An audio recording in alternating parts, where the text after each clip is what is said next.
हम बहैसियत मुसलमान होने के बांग्लादेश के उन कट्टरपंथी, चरमपंथी, अंधभक्त मुसलमानों से कहना चाहता हूं, तुम्हारे इस घृणित कार्य की सजा भारत का मुसलमान भुगत रहा। पाकिस्तानी मुसलमानों, बांग्लादेशी मुसलमानों, तुम अगर चाहते हो कि भारत में अमन रहे तो तुमको भी अमन रखना पड़ेगा। तुम अगर एक जुल्म करोगे, एक हिंदू भाइयों को मारोगे, उसके बदले में यहां 10 मुसलमान मारा जाएगा, ये तुम जान लो। तुम तो वहां बहुसंख्यक हो, हम यहां अल्पसंख्यक हैं। तुम ये जुल्म कर रहे हो तो तुम हिंदुओं पर जुल्म नहीं कर रहे हो, तुम भारत के मुसलमानों पर जुल्म कर रहे हो, ये जान लो। इसलिए हमसे ज्यादा विरोध कौन करेगा भाई? ये तो ड्रामे कर रहे हैं, हम दिल से रो रहे हैं।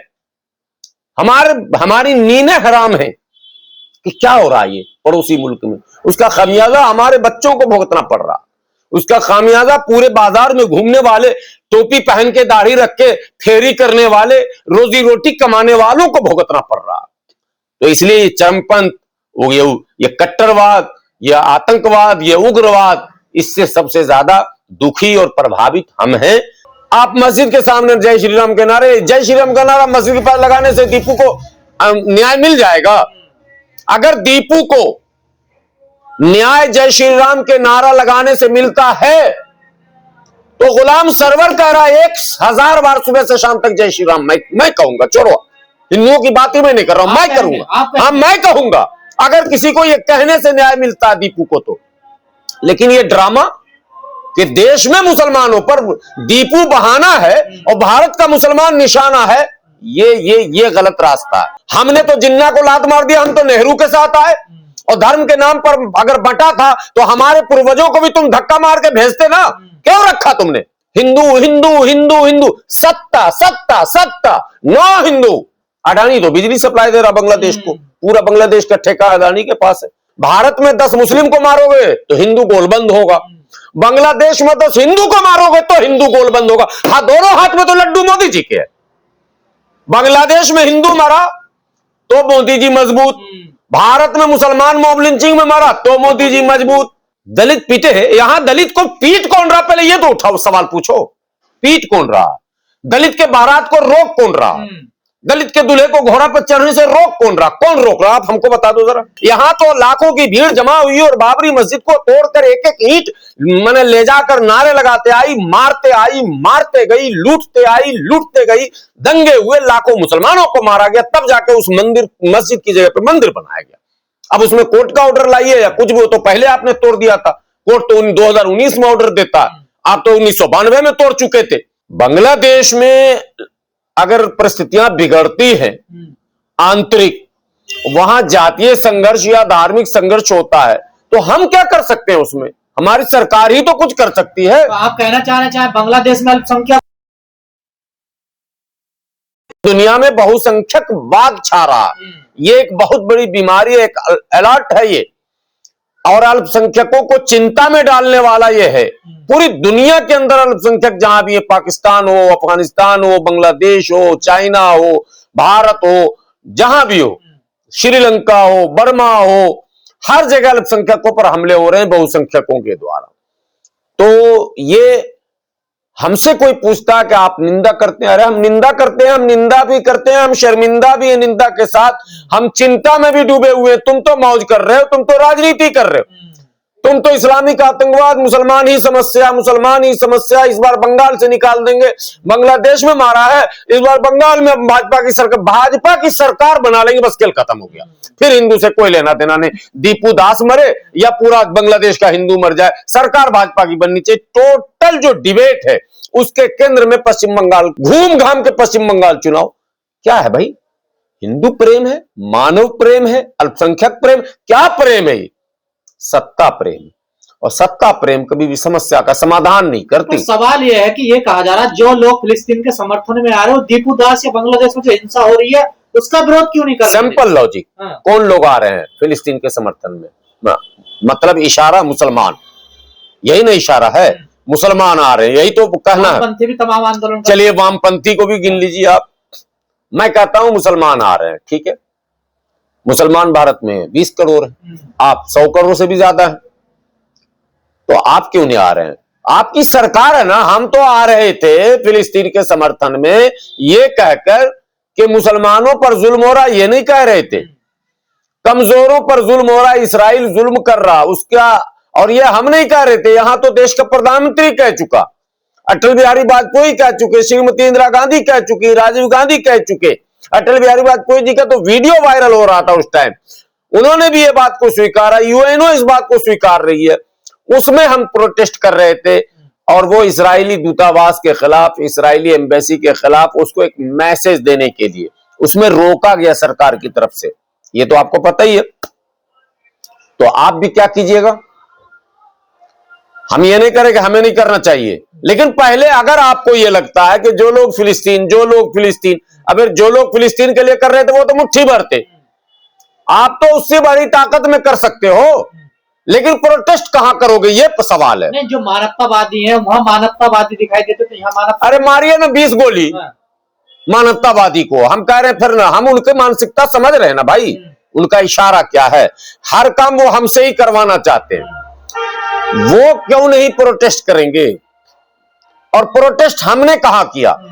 हमने मंदिर के सामने किया क्या? हमने हिंदुओं के सामने किया क्या? हमने मठों के सामने किया क्या? हमने कहा क्या प्रोटेस्ट? हमने इस्राएली दूतावास और जंतर मंतर, हमने सरकार से कहा कि आप भी हस्तक्षेप कीजिए। आप मस्जिद के सामने जय श्री राम के नारे, जय श्री राम का नारा मस्जिद के पास लगाने से दीपू को न्याय मिल जाएगा? अगर दीपू को न्याय जय श्री राम के नारा लगाने से मिलता है तो गुलाम सरवर कह रहा है 1000 बार सुबह से शाम तक जय श्री राम, मैं कहूंगा, छोड़ो हिंदुओं की बात ही मैं नहीं कर रहा हूं, मैं करूंगा, हाँ मैं कहूंगा अगर किसी को ये कहने से न्याय मिलता है दीपू को तो। लेकिन ये ड्रामा कि देश में मुसलमानों पर दीपू बहाना है और भारत का मुसलमान निशाना है, ये गलत रास्ता है। पर मीडिया ये कह रही है भारत में मुसलमानों की आबादी कम नहीं हो रही, बांग्लादेश और पाकिस्तान में हिंदुओं की आबादी कम हो रही है। कहीं नहीं कम हो रही है, झूठा नैरेटिव, फेक नैरेटिव सेट किया जा रहा, फेक न्यूज बताया जा रहा, फेक जनगणना बताया जा रहा। पूरा जनगणना आंकड़ा हम लोगों ने निकाल रखा है। जब भारत और पाकिस्तान का विभाजन हुआ था तो बांग्लादेश पाकिस्तान एक देश था और दोनों की कुल जनसंख्या में जो आबादी हिंदुओं की थी, जब 71 में वो डिवाइड हुआ तो बांग्लादेश में ज्यादा हो गया, पाकिस्तान में ऑटोमेटिकली कम हो गया। वो पहले भी कम था, पश्चिम में, पूरब में थे लोग। एक बात हो गई। दूसरी बात, भारत का मुसलमान जिन्ना को ठुकराया था। एक और भी नारा आप सुनते होंगे, हर डिबेट में चल रहा, धर्म के नाम पर देश बटा। ये तो आपने सुना ही होगा, धर्म के नाम पर देश बटा। तो वो हिंदू जो आंकड़ा ये दे रहे हैं 12% का, वो 12% क्यों रहे उधर? उन्हें इधर आ जाना चाहिए था। धर्म के नाम पर बटा था ना, क्यों रहे? वो जिन्ना के साथ क्यों रहे? वो जिन्ना की आवाज पर क्यों गए? हमने तो जिन्ना को लात मार दिया, हम तो नेहरू के साथ आए। और धर्म के नाम पर अगर बटा था तो हमारे पूर्वजों को भी तुम धक्का मार के भेजते ना, क्यों रखा तुमने? तो गलत है फिर तो। धर्म के नाम पर बटा ही नहीं।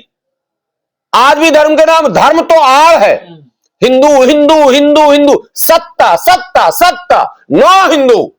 हिंदू एक नाम, एक इनको मुद्दा मिला हुआ है कि इसके नाम पर हम भावनात्मक गोलबंदी, जड़ी बूटी मिली का ये जड़ी बूटी है सत्ता पर बने रहने के लिए। अभी अभी अभी ओमान गया हुआ बीफ की डीलिंग करने, न्यूज पढ़ा ना आपने? भारत में अभी अलीगढ़ में एक शादी में बीफ कोरमा का बोर्ड लगा हुआ था, याद है ना? वो बेचारा मुसलमान बीफ कोरमा इसलिए लिख दिया कि जिनको नहीं खाना होगा, ये बीफ कोरमा है, ये चिकन कोरमा, वो मटन कोरमा है, वो पनीर है, वो फला है, वो वेजिटेबल, वो अपना लगा। उस वहां 112 कॉल करके पुलिस बुलाई गई, शादी को रोका गया, उसको लैब टेस्ट कराया गया, पूरी शादी को बर्बाद कर दी गई, शादी वाले परिवार को उठा के थाने में बैठा दिया गया। ये क्या ड्रामा हो रहा है इस मुल्क में यार? फिर आप बीफ एक्सपोर्ट करने के लिए विदेश में जा रहे हो, वहां एग्रीमेंट कर रहे हो, हलाल भी सर्टिफिकेट चाहिए, सब कुछ चाहिए। ये क्या क्या है? क्या यही तो है अकबर और मान सिंह वाला संबंध। अकबर के लिए मान सिंह बहुत अच्छा था, मान सिंह के लिए अकबर भी अच्छा था। और ये जो बंगाल में टेंशन हो रही है, भारत की आम जनता ठीक करेगी या भारत सरकार इसमें एक्सेप्ट करेगी? ये काम सरकार ही कर सकती है ना, और सरकार बहुत कुछ कर सकती है, भारत की सक्षम है, लेकिन नहीं करेगी ना। अडानी तो बिजली सप्लाई दे रहा बांग्लादेश को, पूरा बांग्लादेश का ठेका अडानी के पास है। अभी तो फिर जाएंगे विदेश मंत्री, फिर एग्रीमेंट करके आएंगे, फिर अडानी को कुछ दिलवाएंगे। भारत में 10 मुस्लिम को मारोगे तो हिंदू गोलबंद होगा, बांग्लादेश में 10 हिंदू को मारोगे तो हिंदू गोलबंद होगा। हाँ, दोनों हाथ में तो लड्डू मोदी जी के है। बांग्लादेश में हिंदू मारा तो मोदी जी मजबूत, भारत में मुसलमान मॉब लिंचिंग में मारा तो मोदी जी मजबूत। अब खेल समझ में आई बात, मुद्दा असल क्या है। और मीडिया कह रहा मुनीर के हाथों में खेल रहा है बांग्लादेश। कोई मुनीर फुनीर क्या, मुनीर की क्या औकात है? बांग्लादेश खेलेगा? बांग्लादेश पहले से पाकिस्तान का एंटी। कट्टरपंथियों के हाथ में कोई कट्टरपंथी, अरे आरएसएस से ज्यादा कट्टरपंथी पूरी दुनिया में 2 ही तो कट्टरपंथी संगठन है, एक मोसाद है, एक आरएसएस। और कौन संगठन है कट्टरपंथी? अजीब बात आप कर रहे हो यार, किस कट्टरपंथी की बात आप कर रहे हैं? पर इसको पूरे मुद्दे को बता दिया कि ये दलित हिंदू है। वो बात समझे नहीं, इधर घुमाओ उधर घुमाओ, जिधर घुमाओ हैंडल, वोट चाहिए हमको। दलित हिंदू, दलित मुस्लिम यूनिटी हो रहा। अबे पागल है क्या? देख रहा बांग्लादेश में सब दलित को मार दिया। और वो जो मंत्री बन के गया था बाबा साहब अम्बेडकर के लिए, जिसने अपनी जगह खाली की थी, मंडल जोगेंद्र नाथ मंडल, उसको तो मार मार के पाकिस्तान ने एकदम भरता बना दिया था। उसको तो जिंदा जला दिया था। वहां तो बहुत अपमान हो गया था ना उसका। तभी तो यहां दलितों को कहा जा रहा तुम मूर्ख हो, ब्राह्मणों के साथ हो, तुम मियां के साथ क्यों जा रहे हो? ये कौन सा नया नारा लगा दिया तुमने, दलित मुस्लिम भाई भाई? तुम पागल हो क्या? मार देगा तुमको। देखो जगन्नाथ मंडल और कौन जोगिंदर नाथ मंडल का क्या हुआ, और फला का क्या हुआ, और चिना का क्या हुआ, और ये हुआ और वो हुआ। ये सारे नैरेटिव सेट किए जाते हैं। नहीं, अगर बांग्लादेश पाकिस्तान में दलित पिटे तो इन्हें दर्द होता है, लेकिन जब भारत में दलित मारा जाता, दलित पीटे यहां दलित को पीट कौन रहा? पहले ये तो उठाओ, सवाल पूछो, पीट कौन रहा? दलित के बारात को रोक कौन रहा? दलित के दूल्हे को घोड़ा पर चढ़ने से रोक कौन रहा? कौन रोक रहा? आप हमको बता दो जरा। तो एक नाम मैं अभी तो यहाँ क्यों नहीं बोलते? जब यहाँ का दलित के साथ इतनी संपत्ति है तो भारत का दलित के साथ क्यों नहीं है इनको? नहीं, ये आप उनसे ये सवाल कीजिएगा ना। हम तो कह रहे हैं कि वो झूठ भी गलत, वो न्यूज भी गलत है। देखो पाकिस्तान में अधिकांश जो है दलित और पिछड़े ही हिंदू गए नहीं थे, मतलब जो थे रह गए, नहीं आए। उन्होंने कहा कि नहीं, मैं नहीं जाऊंगा, मैं यहीं रहूंगा, जिन्ना के राज में ही रहूंगा। बात समझिए। या बांग्लादेश में जो रह गए अधिकांश ब्राह्मण लोग भाग के आ गए, चूंकि उनको लगा मैदान खाली है। पंडित जवाहरलाल नेहरू जी को नेतृत्व मिल गया है। जब नामे में पंडित लग गया तो सारे पंडित जी जो इधर उधर थे दुनिया के जिस कोने में, वो सब भाग के आ गए। इसराइल से भी आ गए। बात समझ रहे कि नहीं? यहूदी भी यहाँ के पंडित बन के एडजस्ट कर गए। सब पंडितों का राज हो गया। अब वहां रही गए दलित और पिछड़े। अब अगर वहां जातीय या धार्मिक संघर्ष कभी होता है, एक नेचुरल लड़ाई हो जाता है और एक सुनियोजित लड़ाई होती है। नेचुरल लड़ाई सगे भाइयों में भी कई बार हो जाता है किसी मामले को लेकर। यहां की मीडिया वहां के मुद्दे को ऐसा बड़ा करेगी कि 15 दिन बहस करेगी। अब एक बात मैं आपके कैमरे पर फिर कहता हूं, मैंने ये बात 2019 में कही थी। बहुत अत्याचार हो रहा है ना पाकिस्तान में, बांग्लादेश में भी बहुत हो रहा है। एक वीडियो दिखाइए आज 2025, मैं दावे से कहता हूं 24 दिसंबर 2025 को मैं कह रहा हूं कैमरे पर, एक वीडियो 1947 से लेकर अब तक पाकिस्तान और बांग्लादेश, बोलूंगा तो कहेगा ये साला भारत विरोधी चक्कर, ये भी तो है। सच बोल रहा हूं कैमरे पर। 1947 से लेकर 2025 तक एक वीडियो दिखाइए कि पाकिस्तान में एक भीड़ आई हजारों की, मंदिर को तोड़ा, एक एक ईंट उठाया, नारा लगाते हुए चला गया और उस मंदिर की जगह पर मस्जिद बना दिया।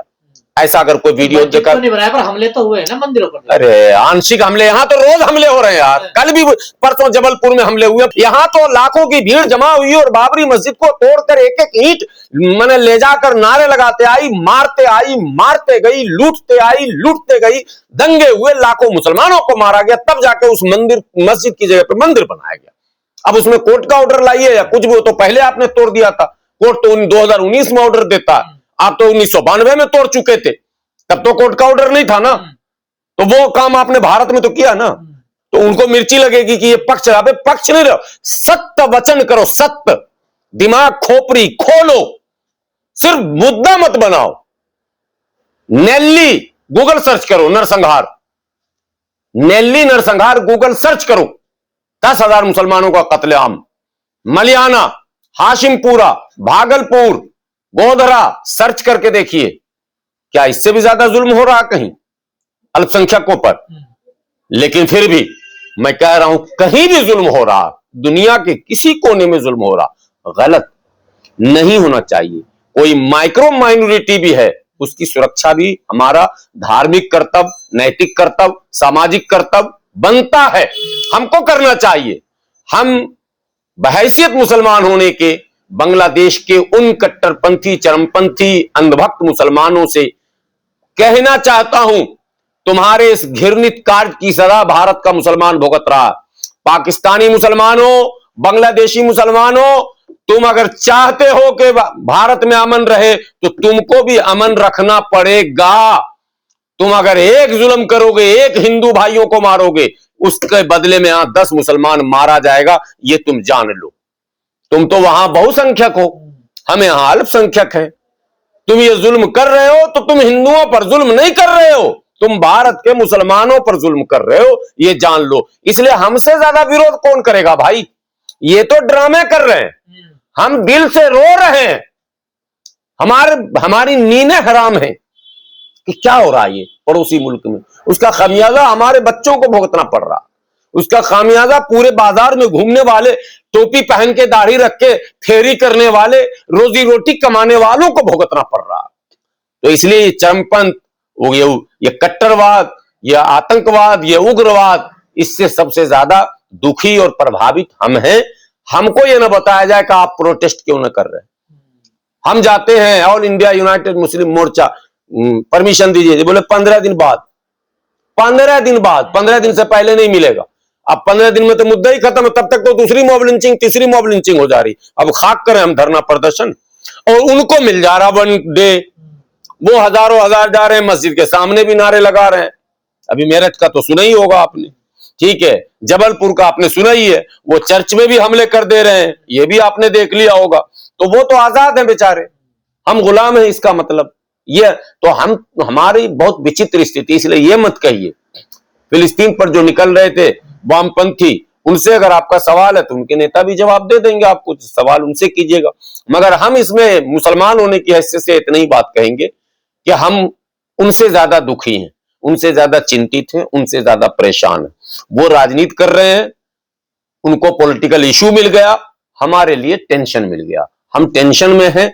हम बांग्लादेश के मुसलमानों को गाली दे के क्या करें कैमरे पर, मां बहन बोल के क्या करें कैमरे पर, उसको मुनाफिक कह के, मुशरिक कह के क्या हम कहें तो क्या कहें?